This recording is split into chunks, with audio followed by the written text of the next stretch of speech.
कर्म फल जैसी करनी वैसी भरनी। बेटा बनकर, बेटी बनकर, बहू बनकर और दामाद बनकर कौन आता है जिसके साथ तुम्हारा कर्मों का लेना देना होता है।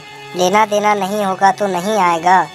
एक फौजी था, उसके माँ नहीं, बाप नहीं, बहन नहीं, बच्चे नहीं, शादी नहीं। अकेला ही कमा कमा कर पैसा फौज में ही जमा करता जा रहा था। तो थोड़े ही दिनों में एक सेठ जी जो फौज में माल सप्लाई करते थे, उनसे उसका परिचय हो गया और दोस्ती हो गई।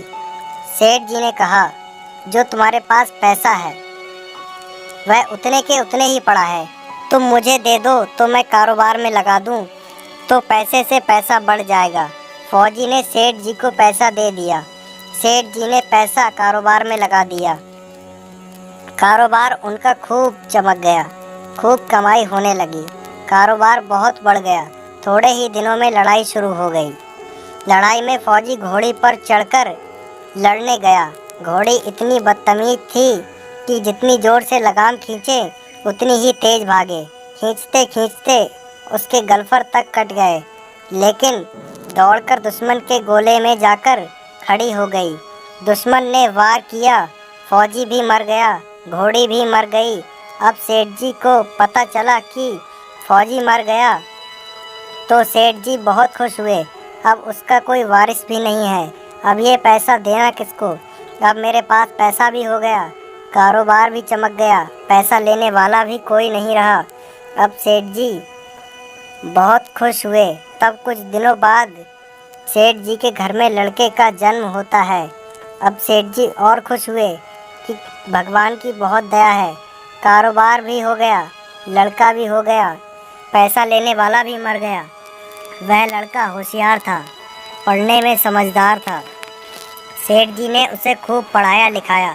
जब वह पढ़ लिख कर बड़ा हो गया तो सेठ जी ने सोचा कि अब यह कारोबार संभाल लेगा, चलो अब इसकी शादी कर देते हैं। शादी करके घर में दुल्हन आ गई। सेठ जी ने सोचा अब कारोबार संभाल लेगा, लेकिन कुछ दिन बाद लड़के की तबीयत खराब हो गई। अब सेठ जी डॉक्टर, वैद्य, हकीम के पास दौड़ रहे हैं। वैद्य जी जो दवाई दे रहे हैं वो खिला रहे हैं, लेकिन दवाई असर नहीं कर रही है। बीमारी बढ़ती ही जा रही है, पैसा बर्बाद हो रहा है, बीमारी बढ़ती जा रही है, रोग तो कट ही नहीं रहा है और पैसा लगता ही जा रहा है। अब अंत में डॉक्टर ने यह कह दिया कि ये लाइलाज मर्ज है, इस बीमारी का कोई इलाज नहीं है, लड़का 2 दिन में मर जाएगा। डॉक्टर के जवाब देने पर सेठ जी निराश होकर लड़के को लेकर रोते हुए जा रहे थे।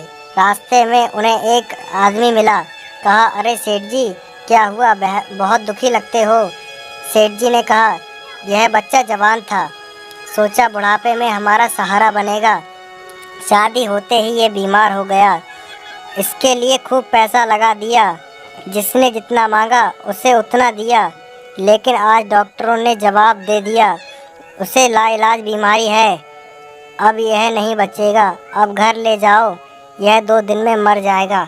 अरे सेठ जी क्यों दिल छोड़ रहे हो, मेरे पड़ोस में वैद्य जी दवाई देते हैं, 2 आने की पुड़िया खाकर मुर्दा भी उठकर खड़ा हो जाता है, जल्दी से तुम वैद्य जी से दवा ले आओ। सेठ जी दौड़कर गए, 2 आने की पुड़िया ले आए और पैसा दे दिया। पुड़िया खाते ही लड़का मर गया। अब सेठ जी रो रहे हैं, सेठानी भी रो रही हैं और घर में बहू और पूरा गांव भी रो रहा है। पूरे गांव में शोर मच गया। जवानी में सेठ जी की कमर टूट गई, सब लोग रो रहे हैं। तभी तक एक महात्मा जी आ गए। उन्होंने कहा, क्यों रोना धोना भाई। लोग बोले, इसका एक ही जवान लड़का था, वह भी मर गया, इसलिए सब रो रहे हैं, सब दुखी हो रहे हैं। महात्मा जी बोले, रोना धोना क्यों। सेठ बोले, महात्मा, जिसका जवान बेटा मर जाएगा वो रोएगा नहीं तो और क्या करेगा। हाँ, कारोबार के लिए पैसा मिला था तो खुशी तो थी। महात्मा, अरे उस दिन तो आपकी खुशी का ठिकाना ही नहीं था। सेठ, किस दिन। महात्मा, जिस दिन फौजी मर गया था, सोचा पैसा भी देना नहीं पड़ेगा, माल भी बहुत हो गया, कारोबार भी चमक गया, अब पैसा भी नहीं देना पड़ेगा। बहुत खुश थे सेठ। हाँ महाराज, खुश तो था। महात्मा, उस दिन तो आपकी खुशी का ठिकाना ही नहीं था। कितनी मिठाइयाँ बट गई थी सेठ जी। किस दिन? महात्मा, उसी दिन जब तुम्हारे घर लड़के का जन्म हुआ था। सेठ, महाराज, लड़का पैदा होता है तो सब खुश होते हैं, तो मैं भी हो गया। महात्मा, उस दिन तो तुम्हारे पैर जमीन पर नहीं पड़ रहे थे। सेठ, किस दिन? महात्मा, जिस दिन बेटा शादी करने जा रहा था। सेठ, जब बेटा शादी करने के लिए जाता है तो हर कोई खुश होता है, तो मैं भी हो गया। महात्मा बोले, जब इतनी बार खुश हो गए तो जरा सी बात के लिए क्यों रो रहे हो? सेठ, महाराज, ये जरा सी बात है। जवान बेटा मर गया, ये जरा सी बात है। महात्मा, अरे सेठ जी, ये वही फौजी बेटा बनकर आ गया है। पढ़ने लिखने, खाने पहनने में, शौक श्रृंगार में जितना लगना था और शादी में लग गया। ब्याज दर ब्याज लगाकर डॉक्टरों को दिलवा दिया। अब जो 2 आने पैसे बचे थे वो वैद्य जी को दिलवा दिए और पुड़िया खाकर चल दिया। अब कर्मों का लेना देना पूरा हुआ। सेठ जी बोले, चलो हमारे साथ तो कर्मों का लेना देना था। जो हुआ सो हुआ। वह जवान बहुरानी घर में रो रही है। जवानी में उसको धोखा देकर विधवा बनाकर चला गया।